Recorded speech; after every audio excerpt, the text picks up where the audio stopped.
And welcome back to our next episode of the $1 Million Coach podcast, joined by the one and only Christina Anderson. How are you? I'm good. How are you, Lisa? I'm very well. We are sans Ash and Sam today. They had other commitments, but you and I were going to keep the flag flying for the team and get another episode out there into the metaverse, either web, however it is you want to talk about it. I thought this week it was a good opportunity for a topic that I know that you have some experience in and a little bit passionate about as well.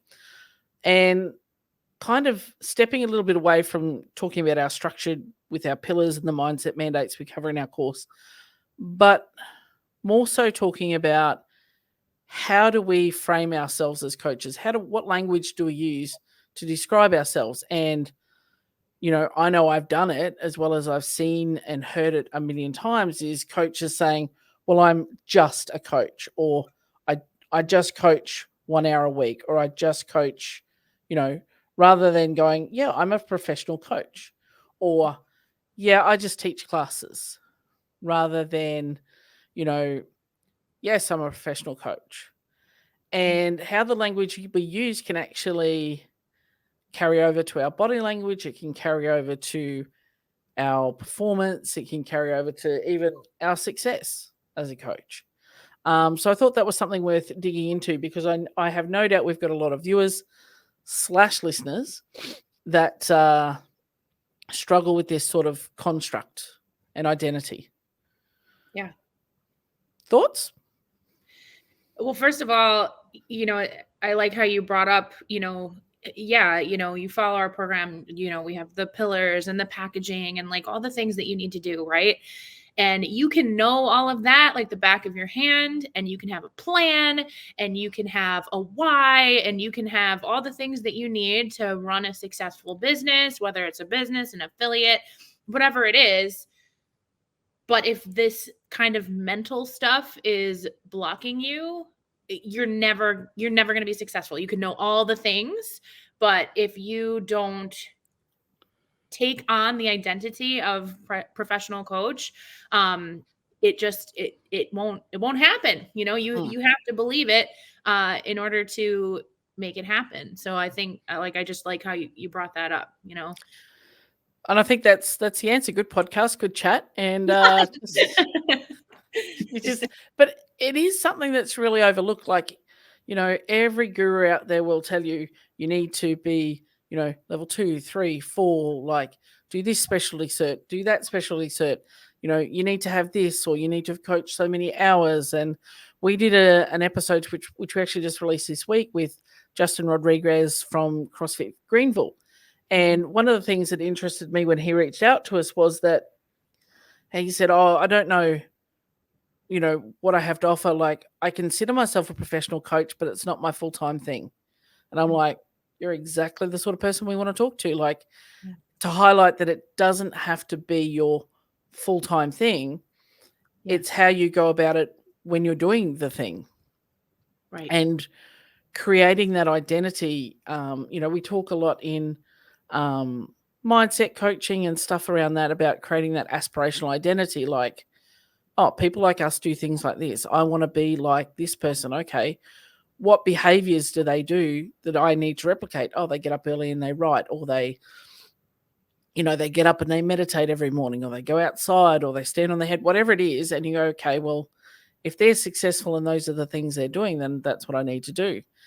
And it's no different to wanting to be a professional coach. Is, okay, what does a professional coach do? How do I need to act, behave, think, do for whatever time it is that I am in that coach role each day or each week or whatever it happens to be? Mm-hmm. Yeah. Do you have some of your journey, I guess, that you can talk about in that, how you've dealt with that in your own path at, when you started out as a coach? Yeah. I mean, I think that, like I kind of said earlier, or like hinted to earlier, you have to adopt that identity in order to make it happen. Right. I think there's a cliche in there somewhere. I know we at Fit Affiliate love cliches. I just said we. I mean, I'm not. I'm a Fit Affiliate client, and I love Fit Affiliate, but I'm a visitor. Well, you are part of the we in the royal we I'm in the in this family. I'm in podcast. the Yes.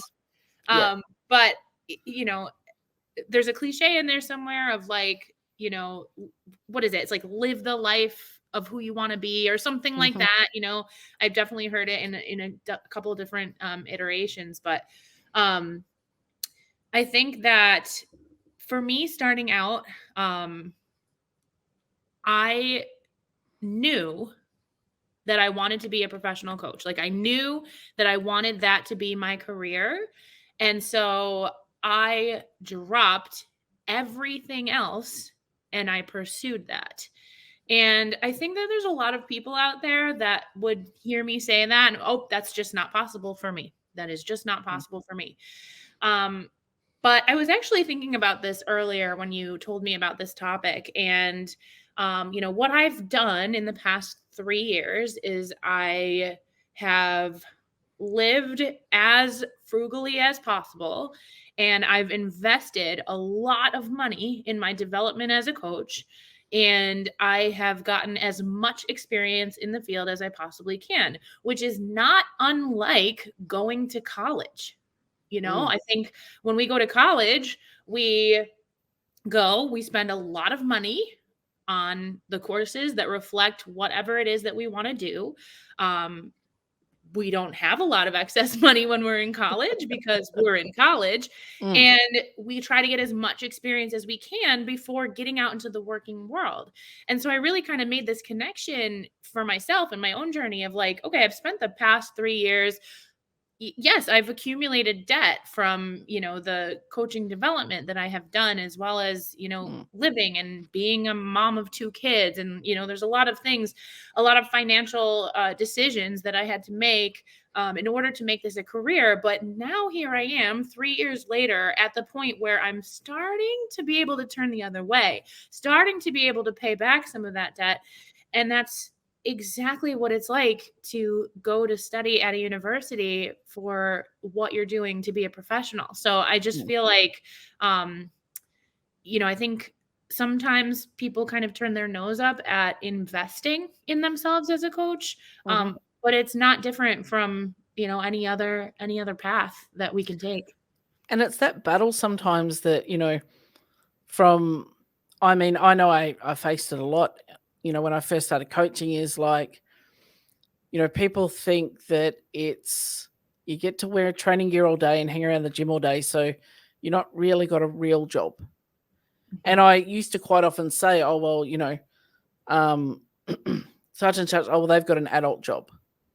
And I'm, get to do all the fun things. And really that language was detrimental to myself and underselling the work I was putting in and what I was doing as, a coach and affiliate owner, that it wasn't just, shits and giggles all day and rainbows and unicorn farts. Like it was hard work. It was learning. It was being uncomfortable and doing things that you didn't really know what you were doing at the time, but putting that time and effort into being the best you could be so that your clients could be the best they could be. And it's hard when people external to you who may be in your circle and close to you don't view what you do as seriously. They think it's just, a hobby, it's a phase, you'll just get over it kind of thing. Yeah. And that can be hard. That can be challenging. And even it can be at times when it can come internally in the coaching community as well. It's like, well, you're just the part-time coaches. I'm the full, there can be a perception that from full-time coaches that they are a little bit above, the part-time or the fill-in coaches or relief coaches. But as we have said numerous times, I don't think it's reflective on what level you have achieved that determines the quality of coach you are. And I know we've talked about that, we love the fact that CrossFit has the, the aspirational levels of 1, 2, 3, 4.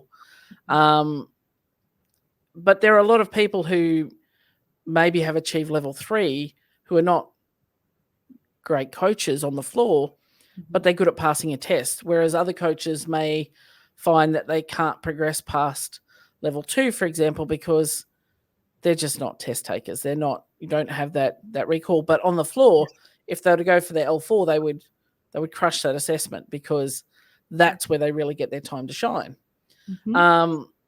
So there can be a bit of a barrier around that, is going, oh, well, I need to be this before I can be that.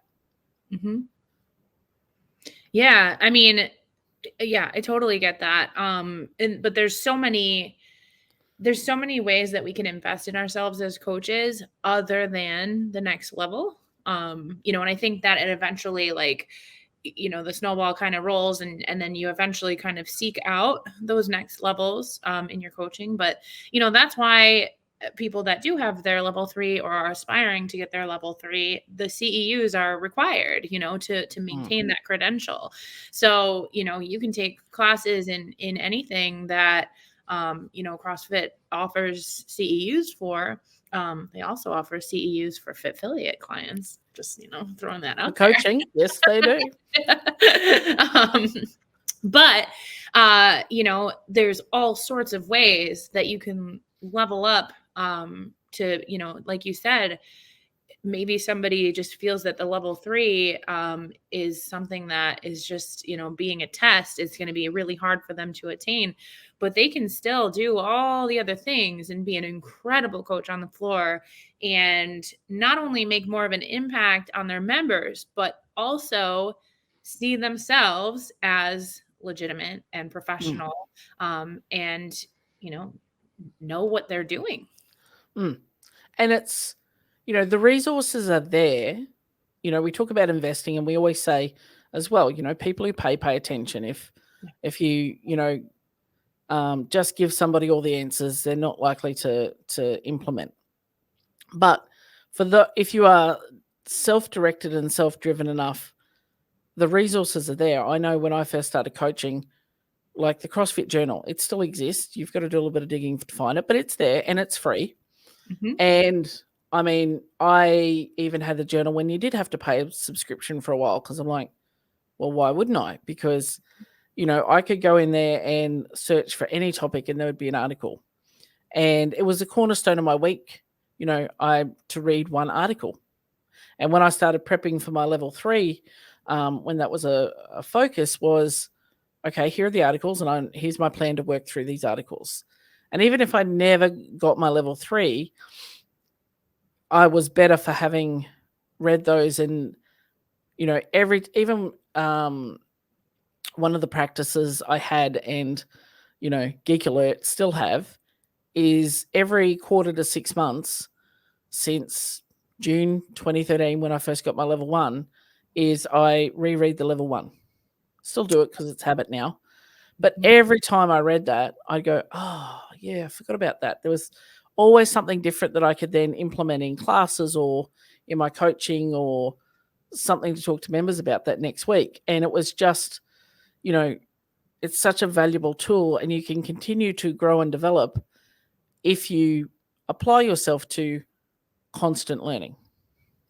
Yeah, absolutely. And it doesn't have to cost you anything. Like, right. I paid for that certificate. I've got that book or that course.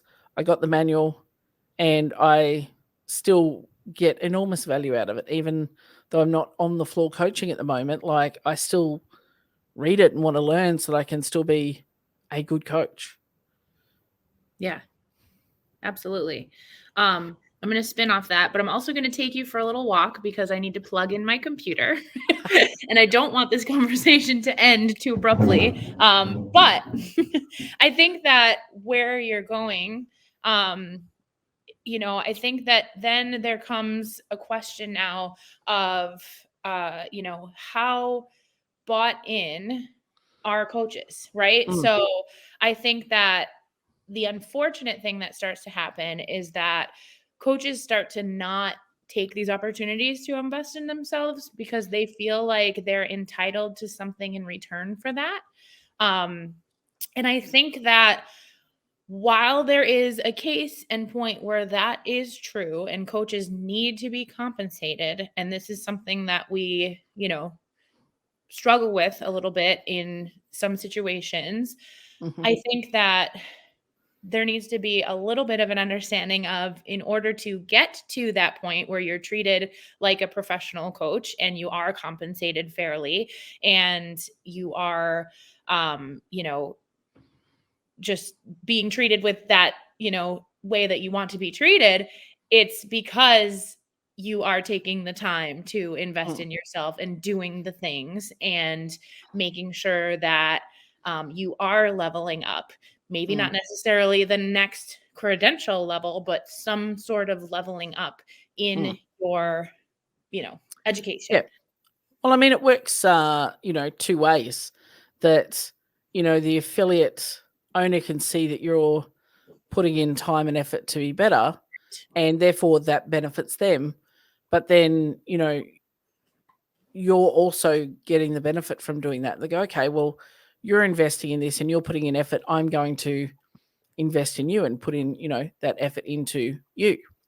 Right. And it can have that flow on effect. And it's like I heard a story recently of someone who is a relatively new coach who has literally gone to the affiliate owner going, well, I need more money.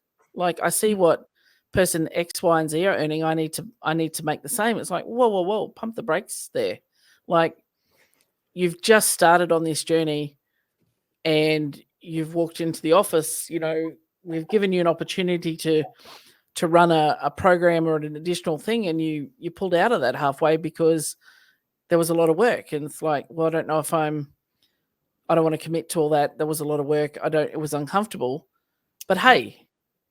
hey, give me more money. Well, we gave you a tool to be able to earn and generate and create your own income. And so they were given an opportunity, but then didn't sort of grab that with, both hands, but then had the expectation. I like that you used that word entitlement, because as much as we're here to advocate for coaches in the space, and we want coaches to lead be able to stay in the ecosystem and earn a living and support themselves and their families.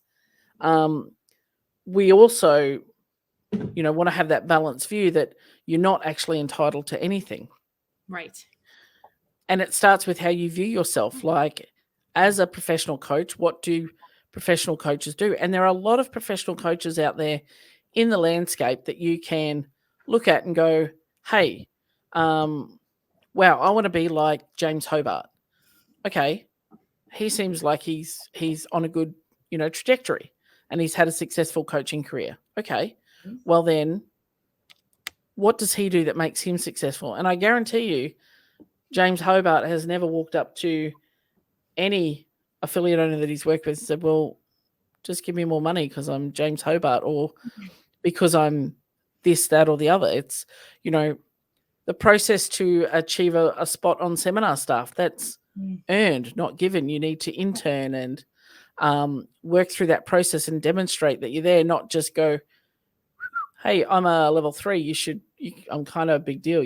Should probably put me in a red shirt. Like, that's not how it works. It's like, our red shirts are our example of professional coaches. Like, they've made coaching a career. Like, okay, what do they do that I need to do? Mm-hmm. And it starts with, on day one, for your first class that you coach, viewing yourself through that lens of a professional coach. And creating that aspirational identity rather than just a coach. Mm-hmm. And we've talked about it ad nauseum, and which is why we're so protective here at FitFiliate of the affiliate model. We want to protect affiliate owners and of coaches, because it's, the most powerful thing you can do, apart from, clearly being a brain surgeon, a heart surgeon, or curing cancer, all those things. But potentially for some people, you're avoiding them having to ever need those services, right, because of the way that you can take care of them and help them change the trajectory of their own lives. You are literally, you know, on the front line of helping people past a whole myriad of things that holds them back. So it's not just a coach. right, right. I mean, you could be giving someone their life back, giving someone excess years on the end of their life. I mean, it like the changes and the growth that come from being a part of a CrossFit affiliate or being coached, there you can't name them. Like it's just and it's absolutely priceless, and it's just such an incredible relationship, really. And I think that I have experience firsthand with just like the impact that a relationship with a coach can have. Because I've had incredible coaches and I've had not incredible coaches. And some not incredible coaches that I've had in the past to this day leave a mark that is something that I struggle to, kind of combat sometimes. And I remember talking through it with a friend and I'm just saying, a coach is such a special, special relationship. Right. And so like to have an impact, whether positive or negative, that, is so profound in your life. It's normal.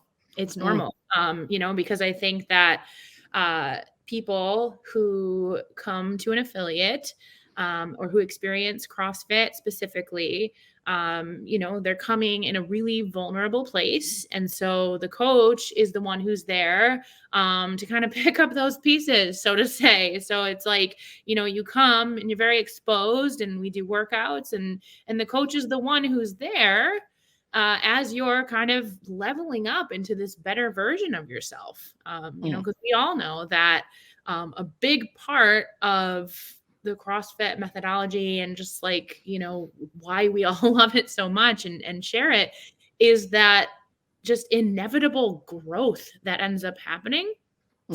And so, why wouldn't that guidance in that situation be acknowledged as an actual profession, when it has such a profound impact on people's lives. And when you truly dig into the space of coaching versus training, it becomes more than burpees, box jumps, sweat, and your friend time. Like we understand, like as a coach, those are the tools that we use to help access, people's doubts and fears and their behaviors. They're gonna prevent them acquiring those skills, which is on the surface level. But those are tools then that give us an opening to talk more about behaviors, like whether it be nutrition, because Becky can't get her full first box jump. It's like, well, how's your nutrition been? You've been trying this for a while. Like you keep saying it'll be easier, but you're not built to jump. Well, we're humans. We're all built to jump.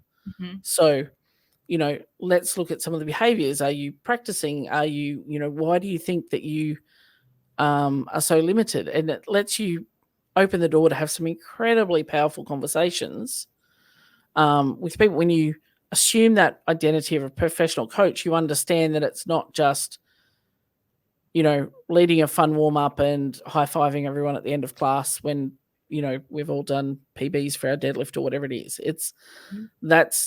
You realize that it's not about the deadlift. It's about what it represents for that person. I mean, you and I have just had a call talking about your most recent adventure, which was the Frogman 5K, which is like not an insignificant achievement indeed. I say that because I remember entering a triathlon once and going, and I'm a non-swimmer, like I can barely swim. And I went, 600 meters, that doesn't seem that far. It's not far when you're on a bike, but it's a long way when you're a pool. So it blows my mind to swim 5Ks in the ocean with all the things that are in there. But understanding that, that achievement, but what goes in underneath it, and being able to, like, as your coach, understand those fears and insecurities that hold you back and can stop you in that process, but understanding that it's not about the swim. Yeah. It's about the lessons you learned on that, 5Ks of just moving through the water, and decisions that you made at various points. Like, it would have been very easy to stop, attach to the kayak and go, yeah, tow me in, let's go, we're done. Like, I'm out, versus, well, I need to finish, and head down, bum up, arms forward, let's go. Yeah. Yeah. I think it's, you know, we were talking a lot about reframing, and I think when you go out to do something like a 5K swim, you think that you have to, or at least I did, I thought that I had to prove some type of legitimacy by achieving, I don't know. I mean, God only knows what the appropriate time would have been that would have given me that feeling of, I have achieved this. And I think that the secret there is that there really is no time that I could have achieved that I would have felt as though I was a swimmer, or that I, deserved the title swimmer. They referred to us all as swimmers, during the race. And, I think that at the end of the day, it's like, well, I'm out here, I'm wearing a wetsuit, I have my cap and my goggles, my fins, I am doing the front stroke, I'm in the water. I am choosing to identify as a swimmer. And so you can do the same thing as a coach, right? I'm out here, I'm reading CrossFit Journal articles. I just signed up for the gymnastics course. I am a part of a group of friends who are coaches, and we, get together weekly and we discuss coaching and we try to level up. I have conversations with my members. I'm a coach. I'm choosing to adopt the identity of that I am a coach. And then choosing to then adopt the mentality of I am a professional coach, regardless of what you believe that, your outside opinions feel about that. It's, you just, you can't control that, right? The only thing you can control is the identity that you adopt and take on for yourself. And it's a powerful shift, isn't it? When you, and again, we keep emphasizing, it's great to have trainers. We need trainers, people who just go, hey, I'm just going to do my 2 hours a week. I'm going to make people squat better, and we're going to have a great class. We're going to high five. We're going to chest bump, and we're going to laugh, and we're going to dance, and we're going to do all the things, and it's going to be great. Give them, the best time while they're in my care, and nobody's going to die. Perfect. We need that. But when you make that transition to also then considering yourself as a professional coach, that's an important shift, and understanding I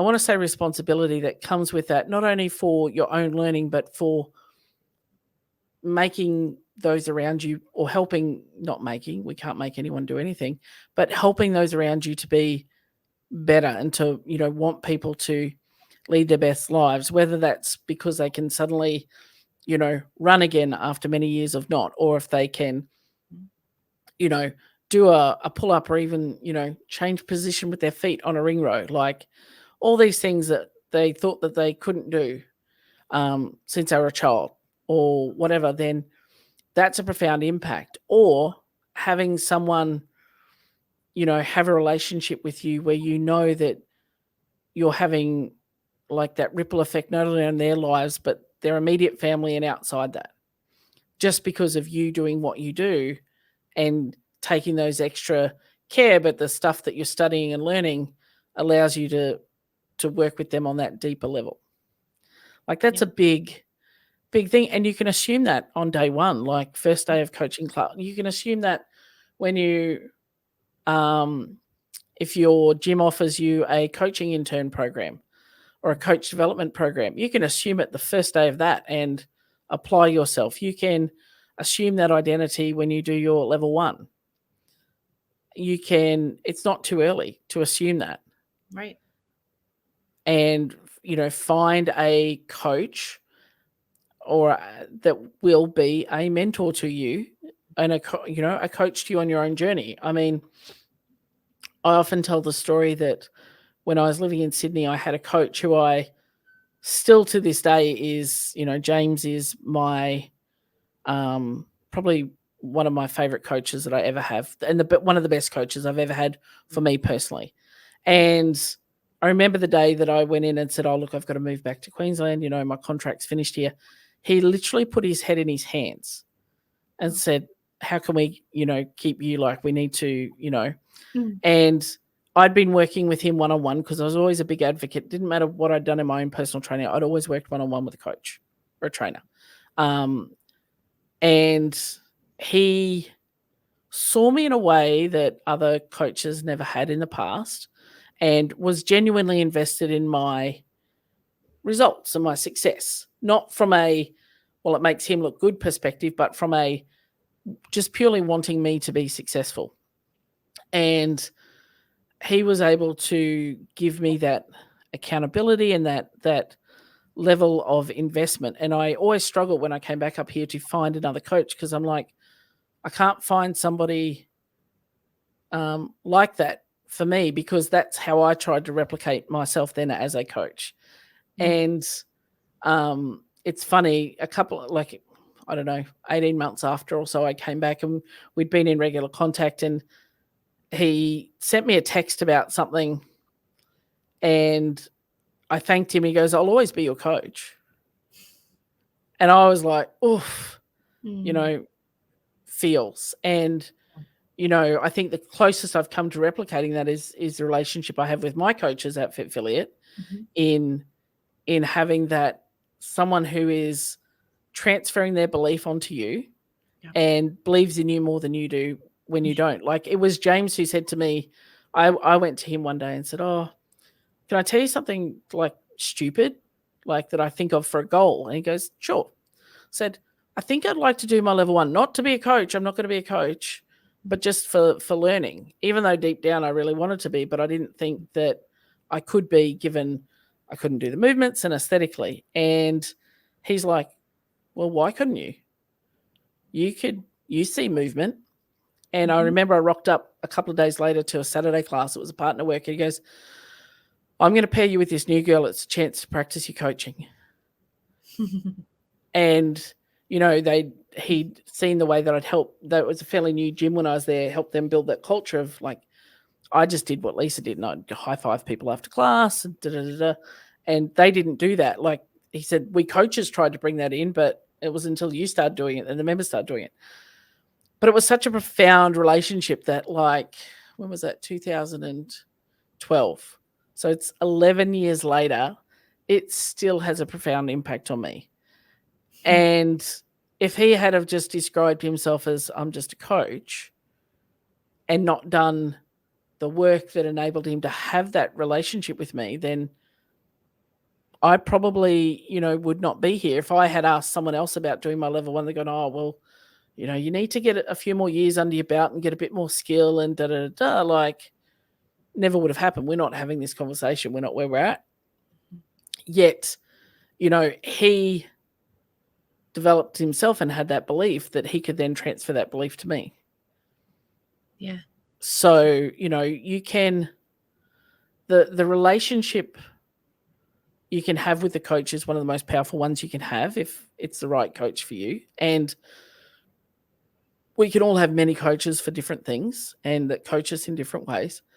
But as a coach, it's when you understand that the power in the relationship and the nature of that relationship, like, how can you see yourself anything else but a professional? Yeah, absolutely.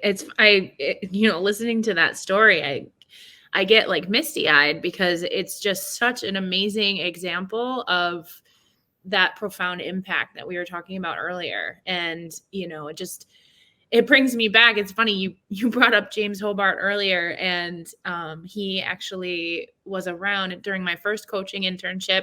And you and I share the same, very similar kind of mindset coming into coaching of, like, I'm not the right aesthetic. I can't do all the movements. And so I remember that James Hobart is the first person on this planet that called me coach. He took one of my classes during my internship. It was like the second time I've ever coached. And I remember being like, "Oh my gosh, I'm supposed to coach Bart. Are you kidding me?" And he came up to me at the end and said, "Thank you for class, coach," and then left. And that was it. It was like, and he just left. And I was like, I literally, like, just like I am now, like, I just got so teary-eyed, and I was like, oh my gosh, like, he called me a coach, you know? Mm, And I think that that was the beginning of this little bit of a transfer of belief into me that you know, that I am a coach, and that's a real thing. And you know, I feel like we've made a really good case for like why being a coach is a legitimate profession, and mm, why, you know, as coaches we deserve to be treated as professionals, because what we do is just so incredible. um but it's still so challenging, right, mm, to really adopt that mindset. And I think that you know, to kind of like bring it back to like, okay, so what are some of the things that we can do to kind of shift our own mindsets and really adopt that professional you know, identity. I think that it really just comes from checking in with yourself so often. You know, I think mm, I hear this often, and I have experienced it before, where there's an assumption, right? And I think that sometimes members come in, and um, every once in a while you come across a member who kind of wants to come into the gym and do their own thing, you know, mm, really not, um, you know, not interested in the class setting, kind of want to just do their thing, get in, get out, maybe not fully understanding, you know, what it is that we do in the CrossFit methodology. And that's okay. You know, we're here to mm, teach them and, you know, welcome them in to whatever our affiliate is offering, because every affiliate has its own flavor. Um, but I think that, you know, I have had the experience before where there's kind of this, you know, I pay to come here, right? Kind of yeah. mentality, coming from a member standpoint, which is completely legitimate. Um, but in those moments as coaches, we have to realize that it's our job to educate why we're doing things the way that we're doing. Educate your members who come to your gym about the CrossFit methodology and the magic that is within it. And, you know, if it ends up not being for them, then, you know, then it's not for them. Mm, But by doing that piece by piece, I have found that when I come into those situations where I feel in my gut like I'm facing somebody who doesn't really see what I'm doing as legitimate and just kind of mm, wants to do their thing, the more equipment that I have in my, you know, toolkit of what I've learned that I can pull out that will set off the light bulb for them, uh, I've seen people quickly change their mind. mm, And then that respect changes from being, I pay you to come here, you're not going to tell me what to do for my workout. And it becomes, hey, coach, what should I do mm, to get better at my handstand push ups? mm, And so you kind of slowly chip away at the stigma that is out there that coaching is not a legitimate career, because mm, it's real. Like we can't not acknowledge the fact that that's a real thing in society. mm. But how do we fight it, right? How do we Yeah. rise above? And you know, because we as coaches, we know that we're legitimate and like it's so important what we're doing. Mm. But how do we rise above that that kind of, And yeah. it's, you know, if you hadn't considered yourself a professional coach and you were just like, well, I'm just here to get my $25 an hour, it's like, cool. Hey, Christina, that's cool. Look, I'm just going to leave you be, and we'll just have this unspoken agreement that I'll leave you be, you leave me be, and just don't disrupt the rest of my class, and everything will be fine. And we all just get on with our lives. It's like, oh yeah, I don't coach Christina. She doesn't like to be coached. Mhm. But she, you know, that's just the way she moves. But being a professional coach, you continue to try and find a way to find that little crack where you can get in and find, you know, connect with them and find that thing. And I think our language, it comes back to, you know, as we said in the start, like, and it's probably, you probably feel like this is a continuation of a coaching call that we've just had about the language that we use to describe ourselves is powerful, like personally, like, am I, when we continually say to ourselves, I'm, disorganized, or I can't do this, or I can't do that, you're kind of abdicating responsibility for either acquiring the skill or understanding what behavior you need to change. But then, as a coach, it's incredibly powerful, the language that you use, I'm just a coach, or I only coach, or how do you carry yourself when you walk into the room? Are you proud when you put on your coach's shirt? Does it look good? Are you wearing appropriate attire to coach, or are you, just grabbed it out of the pile off the floor kind of thing? Like, are you going in there early to get the whiteboard written up before the first class and, make sure everything's squared away? Like, do you make sure everything's squared away after the class? Like, all those little things, rather than, hey, I'm just here for $25 and the free coffee and the free membership if I get that. Otherwise, I'm just working for my membership. So I'm just going to do what you tell me to do. It's, very different approach. And that language that we use can be powerful. It can be detrimental. Yes. Yeah, it absolutely can. I had an interaction recently with a woman, a grandmother of one of my daughter's friends, and we were just chatting, and she asked me why I moved to the area that I live near Boston, and I very vaguely just described my story of like, oh, I moved here 3 years ago to pursue coaching. I moved from Buffalo, New York. And immediately her response was, why would you do that? Like, what, like coaching what? Coaching what? I don't understand.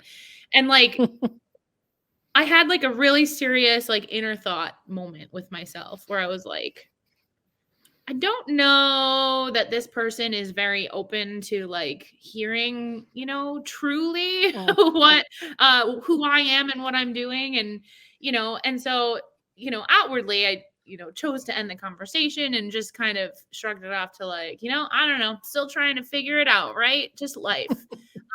But it would have been very easy for me to go down, or I think an older version of myself, or rather a younger version of myself, would have gone down this path of, oh my gosh, this woman doesn't think I'm legitimate. Like, maybe she's right. Maybe it was stupid for me to sell my house and, do all this stuff to become a coach. But I've gotten to a point in my journey as a coach where like, I don't go down that road anymore. So I think it takes a lot of, kind of exercising that muscle.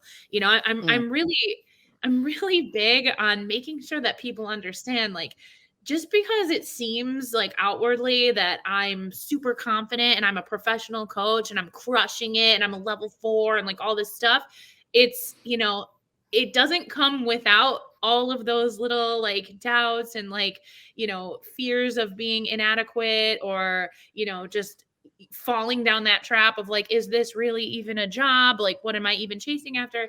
But it gets less and less and less and less the more that you flip that script, reframe that mindset, and understand that maybe a conversation with an old lady who clearly doesn't really want to hear what you have to say is just not something you're going to participate in. But you're going to know in your heart, while she doesn't understand, I know that what I do is freaking great. And it's what you choose to hang on to, and it's about being intentional. So, you could have very much hung on to that conversation with her and like you said, let that get in your head and go, well, actually, she's right. I sold my house. I did what for what? And now look at me. Versus, intentionally flipping that script and going, well, who is this person in my life? What's their opinion worth? Where do I, Right. what's her frame of reference, her story? Well, she may never have experienced coaching or that, a generational thing. I'm just going to leave that where it be, and I can move on from that. And I don't need to carry it with me and weigh it up against my own abilities and performance simply because of how I'm able to reframe that. And having your why if you've listened to this podcast, which we hope you do every week, and the Fit Affiliate podcast, which again we hope you do every week, you will have heard us torch on relentlessly about having your why. So if you can have your why and know what's important to you and why you're doing the things that you're doing, it makes it very easier to decide what information you take on and what information you disregard. And you can weigh it up in the balance. And it also helps you make decisions about, okay, what's the best course of action here? Well, how does this serve my ultimate goal, where I want to get to? Like, how does it serve that? And, is it going to get me closer to? And in Fit Affiliate, we talk about having, action, traction, or distraction. And by knowing your goals and your why and your just cause, where you're heading towards, if an opportunity is presented, you can go, is that going to get me closer to this? No? Well, cool, I'm not doing it right now. Can go in the later pile, but it's not right now. And that applies as much, to coaches as it does affiliate owners, which is, where we're taking them through. It's like, okay, if I want to be a professional coach, is me, doing talking to my owner about buying more air runners, is that really what a professional coach will do? Is it getting me closer to that? Versus spending an hour, reading the journal, or reaching out to us here at $1 Million Coach Program and, investing in our online course. Right. And then down the track, our seminars. But our online course is teaching you what to do with how to tell your story, how to package and partner and position like your skills and knowledge so you can actually create that sustainable income rather than just sitting on your hands and, yeah, guys, today we're going to squat. Yep. Hips back and down, knees out, twist your feet into the floor, all the things that you do. It's like understanding that those deeper behaviors that go behind that stuff, and using appropriate language and having that why lets you really reframe, well, this thought process, this thought bubble that I'm heading down with, hang on a minute, that's not who I am. That's not who I want to be. And being intentional and switched on enough to understand, like we have, thousands and thousands of random thoughts pop into our head each day, but it's learning which ones to attach to and which ones to not attach to and to ignore. Yeah. Yeah, absolutely.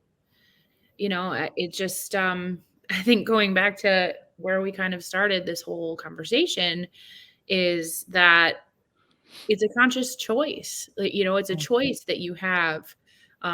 If you truly want to be a professional coach and you have that solid why and that kind of foundation built, there's nothing that's going to stop you. I think it's just a matter of, in the beginning, like, yeah, you have to kind of work for pennies and like put in the time and mop the bathroom floor and I did it all. Now there's a fine line there, right? Because I've been, ending up in situations where maybe was doing that kind of thing for too long, and losing sight of, okay, now that I've leveled up to this point, what is my worth? And maybe that's like a separate podcast topic, I'm sure down the road. But that said, it's, you got to start somewhere. And I think that if you're a coach and you want to be a professional and you have a really strong why, but you're waiting for somebody to either A, hand it to you on a silver platter, or B, compensate you to even try, I think that you got to take a hard look in the mirror and you have to really ask yourself if this is what you really, truly want. Because again, I know it appears really flashy and fun and all that, but it is really hard work. Really hard work. Not only like legitimately work, but like mental work and work within yourself. So yeah, you have to want it to be a professional. And it starts with thinking like a professional. doing, instead of, like you said, you've cleaned the toilets and cleaned the bathrooms, but it's like, oh, you're going to pay me extra to do that? Or like, this is just part of making the member experience better. This is part of what we do as a coach. And yeah, that's the stuff you do not see on people's Instagram highlight reels, because, all you see is the movement, the technique videos, or the, inspirational diatribes, rather than, the hard work. Today I had to sit with my thoughts and figure out why I keep making the same mistakes over and over. So I guess our parting message is, be aware of the language that you use to describe yourself. If you want to be a professional coach, then talk about yourself and think about yourself in that context. And don't sell yourself for less than what you are. You're a coach. You're changing lives. You're having an amazing, you're saving lives. The power of a coach that you connect with, and I speak from personal experience, will save your life, literally. Because you know that your coach is the one person who believes in you when you don't, and when you feel like nobody else does. And to have that role in somebody's life as a coach is something that is incredibly amazing and privileged and special. And it's not just a coach in that regard. You are someone's beacon, even if they don't tell you that, even if you don't realize that. So you need to act accordingly. You need to, be the person and be the coach that you aspire to be, but start today. Even if you don't feel like you're that person, start today. If you struggle with this stuff, if this resonates with you, please reach out to us. There are links in the show notes. This podcast is brought to you by FitFiliate, powered by FitFiliate, we like to say. So if you're an affiliate owner and you also struggle in this space, and I will say to anyone and everyone, and you're a good example of this, Christina, like, get a coach. You don't have to be an affiliate owner to have a coach to guide you. We at FitFiliate are not in the business of giving you the answers. We look at your behaviors, not just providing you with answers. And I think the last FitFiliate podcast episode on behaviors, not answers, is Tony and I dig into that a little bit. But please reach out. We have options and solutions and pathways that can help you, get to where you truly want to be. We don't work with everybody. So, we want people who are, empowered to take ownership of their journey and do the hard things and do the work and not abdicate responsibility. So please reach out. That's what we're here for. Leave a comment. If you enjoyed the episode, please share. Please also don't forget to jump on and like and subscribe to our channel on YouTube, and also our Instagram channels, $1 Million Coach Program, the FitFiliate podcast, and also FitFiliate themselves. Thank you, Christina, as I got through the last of the infomercial messages at the end. Have enjoyed this chat today immensely, and I know we'll have our other two co-hosts, Ash and Sam, back on deck next week, and we can bring the gang back together for some more lively conversations. Yeah. Awesome. All right. Thanks, mate.